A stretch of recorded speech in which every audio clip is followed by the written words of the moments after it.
Welcome to Breakthrough by TCI Solutions, the coaching podcast for life and leadership grounded in biblical truth. Our coaching conversations here will help you transform, cultivate, and innovate so you can lead with confidence and live with conviction. Now, here's your host, Dr. Stephen Cutchins. Have you ever been in one of those meetings where no one knows what's going on?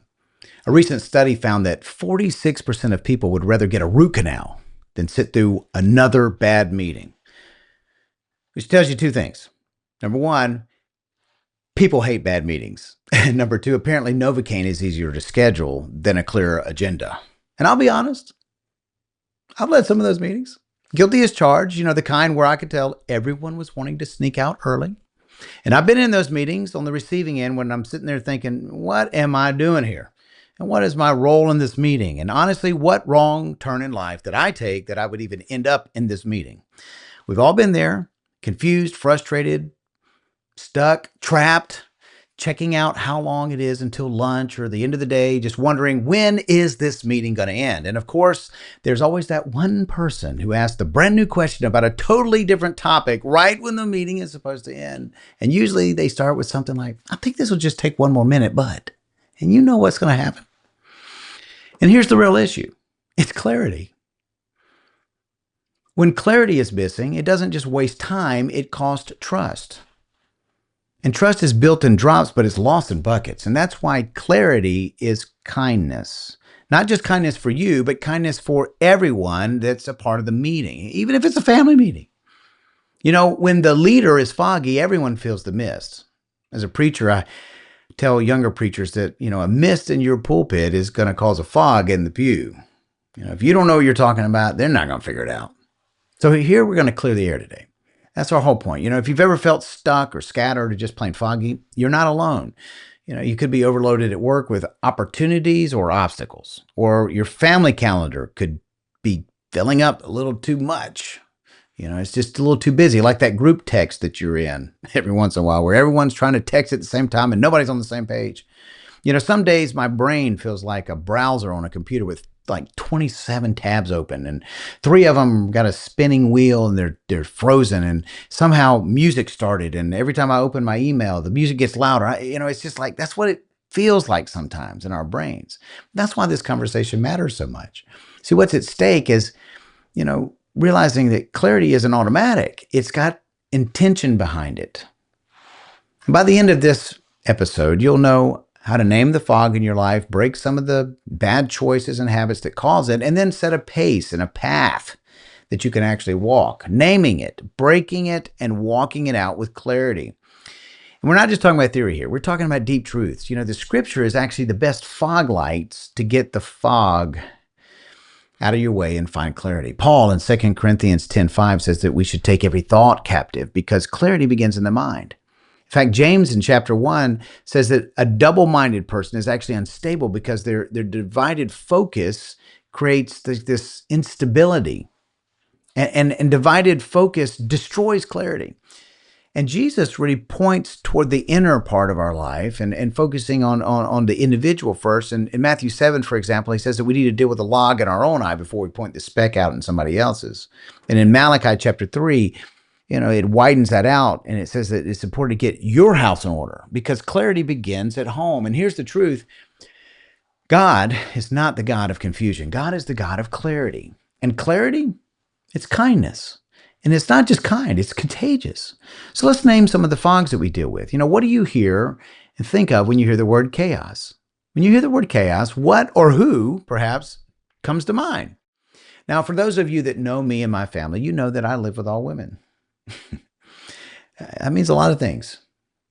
It means hair ties on the counter and about 17 different options of what clean means. The old saying, if a tree falls in the woods and there's no one there to hear it, is the man still wrong? That's the chaos I live in sometimes. There's all kinds of chaos. Sometimes it looks like a toddler tornado in your house. Or other times it's, you come home and you find out that your dog has decided to redecorate the living room with a pillow fluff. And here's the truth. The outer chaos in our life mirrors the inner chaos that we're dealing with inside. And this inner chaos shows up in a number of different ways. And I want to talk to you about three of them. The first is just straight up confusion. Confusion is just when you're sitting there thinking, man, I don't understand. I don't know what's going on. I just can't figure it out. An example is when, your boss maybe pops in the room, or your supervisor just very quickly is, how you doing? And then they say something like, I want you to really own the project. And then they pop out and you're like, what project? And what does that actually mean? And conflation is another one. Not just confusion, but conflation. Conflation is where you take two things that are separate, but you operate as if they're one. You just see it from a certain angle where you don't see two, you see one. Like thinking that busyness means you're productive. That's one thing. But in reality, we all know that person that's very busy and isn't getting anything done by the end of the day. Conflation, confusion. And the other one is what, the logical fallacy is false dichotomy. This is where somebody presents you with two options and says, you got to choose one. It's the either or thinking, the all or nothing. When in reality, it's not just A or B. Sometimes it could be A and B or neither A and B. And perhaps there's a C that you could discover if you ask a simple question like, if A and B were impossible to accomplish, what would we do? This example of this is when you think success at work and family at home being, a time priority, family time and success at home. It's like you have to choose one. And in reality, the truth is, with clarity, both can be aligned. You can have professional achievement and personal growth at home as well. Now, which one of those fits you right now? Confusion? Conflation?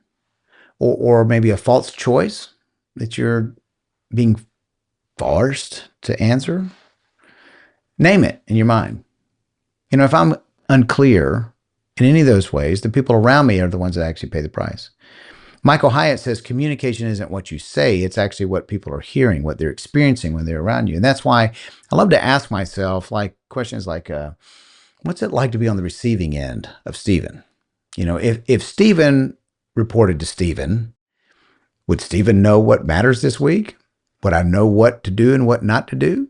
Am I dealing with a clear head? Am I giving a good self-moderation, self-control in my own life? Because clarity isn't about just what we do. It's about what we don't do as well. The power of no comes from that type of clarity. So there's two orienting questions for any meeting or any moment. What am I doing here and what's my role? Because we don't drift toward clarity, we actually drift toward chaos. And when we drift, the people around us are the ones that pay the price. And that's why clarity isn't optional. Clarity is kindness. Remember what Jesus said in John 8:32. The truth is what sets you free. So the truth is that most meetings and most moments don't have to do everything all at once. I love the 3 Ds: discuss, decide, do. See, success is rarely about one big meeting or one big day, or, the people say, well, I'm going to be successful one day, or maybe we'll have the big break. Success is not about that one day. It's usually consistent steps every single day. So label the meeting or the moment before you get into it. Is this a discussion meeting? Is this a decision meeting? Or is this a meeting that we're going to come and do stuff and make it a working meeting? Discuss, decide, or do. Which one of those 3 Ds is it? You can get stuck in discussion and get the people that love to plan, and planning is important, but over planning is, you're planning too much and you're just getting into glorified procrastination. And sometimes there are people that don't want to plan at all. They just want to get started. Let's go do something. Let's get going. Let's make a decision to move. Well, that's great until you get started and no one knows what's going on. So it's not just the path, but the pace at which you move through those that really makes a difference. If you need to circle and discuss a little more, do that. Pause until the path is clear, and don't force action that moves you into a fog. And there's two questions that can really cut through that fog. Even when you move through, you got to constantly ask yourself, am I on the right pace? And look behind. Is everyone with me? Look behind you. And if there are not people there, if you're not leading, if you look behind you and nobody's there following, you're just out for a walk by yourself. You're not leading anything. Now, you got to ask, though, who's setting the pace of the decision? Is the decision urgency? Is the decision ego? And how do we get the decision aligned with the actual mission? What is the end result that we're looking for? See, urgency makes you frantic and ego makes you stubborn, but mission is what keeps you steady, even when the emotions are high and the opinions differ and there's a lot at stake. There's crucial moments. It's the mission that keeps you steady. And part of that pace is actually just time. Going back to the meetings. Clarity allows you to start on time, end on time, and get home on time. And if you don't, you're not just wasting minutes. You're multiplying interruptions into what was supposed to happen next. Michael Hyatt calls those interruptions weapons of mass destruction. So let me introduce you to a musical word. It's the word tacit. Now, for those of you that aren't musicians, I just tell you the word tacit, it means to rest or to not play for an extended period of time. Now, I was an orchestra player, a trumpet player in an orchestra for many years, and as a trumpet player, the one thing I don't like to do is sit quietly. Trumpet players like to play and play loud. And as an orchestra player, the orchestra, a lot of times the strings will take the lead. And there's times where the brass players are to tacit for, as much as 20 minutes or more. And then deliver 20 seconds that makes the night. All that tacit in the music or in the meeting or in life isn't disengagement. It's disciplined attention. Many times meetings go over, not because the meeting is unclear, but because the people that are meeting are unclear about how much they should speak. The Bible says not many of us should become teachers, but because we'll be held to higher account. And same thing with leaders. Leaders don't do this enough. They don't tacit enough. Silence isn't weakness. Silence is how we grow clarity. Putting gaps and saying, okay, we've hit this as much as we can. We're out of time. Let's give some space and come back to it. Michael Hyatt talks about the one conversation rule, one voice at one time, no side chatter, no rabbit trails, because when everyone talks, no one listens. When everyone talks at once, the fog wins. So let me ask you this. Where do you need to tacit this week to wait so that your next note actually matters and is placed at just the right time? Now, the opposite of that type of disciplined silence, where silence does the heavy lifting, the opposite of that is just noise. It can even turn into micromanagement. That person that likes to scratch the itch until it bleeds. But managing harder doesn't always make things clearer. In fact, many times it does the opposite. It has the opposite effect. Sometimes it just makes things bloodier. So how do you lead with clarity in your path and in the pace? I want to suggest that it's all about documenting decisions. Write them down. I love the one-page brief, for example, the purpose being written down, the desired outcomes, the constraints, the success markers, the next step. Get it all written down. Put it down on paper. Get a decision log where the decision is documented, why you made the decision, who's responsible for the steps, and when you're going to revisit. See, left unwritten, our thoughts are all tangled up in our mind, but they come untangled through the end of a pen. Not just in the conversation in a meeting, but writing it down. And every meeting should end with this simple clarifying question. What needs to be done, by who, and by when? And think of every meeting and every mission that comes out of it as a jug that has holes in it. Clarity will leak. You got to refill it every day. Because if you don't fill it in the clarity jug, the clarity bucket, you let it leak out. If you don't fill it in as the leader, somebody else will. What they pour in probably won't be clarity. Leadership isn't just about moving fast. It's about moving clear. It's about, making sure that you provide kindness through clarity that's contagious. So today, we cleared the air a bit. And here's your challenge. Remember that God is not the God of confusion. He's the God of clarity. And clarity is kindness. And kindness is contagious. And clarity is contagious. And it's kindness to your team. It's kindness to your family. It's kindness to your own soul by having clarity, leading clearly, living clearly, thinking clearly, and watching how kindness multiplies all around you. So here's some questions that really create clarity. Ask yourself, what are we trying to accomplish? What is the end result that we're looking for? And what's my role in all of this?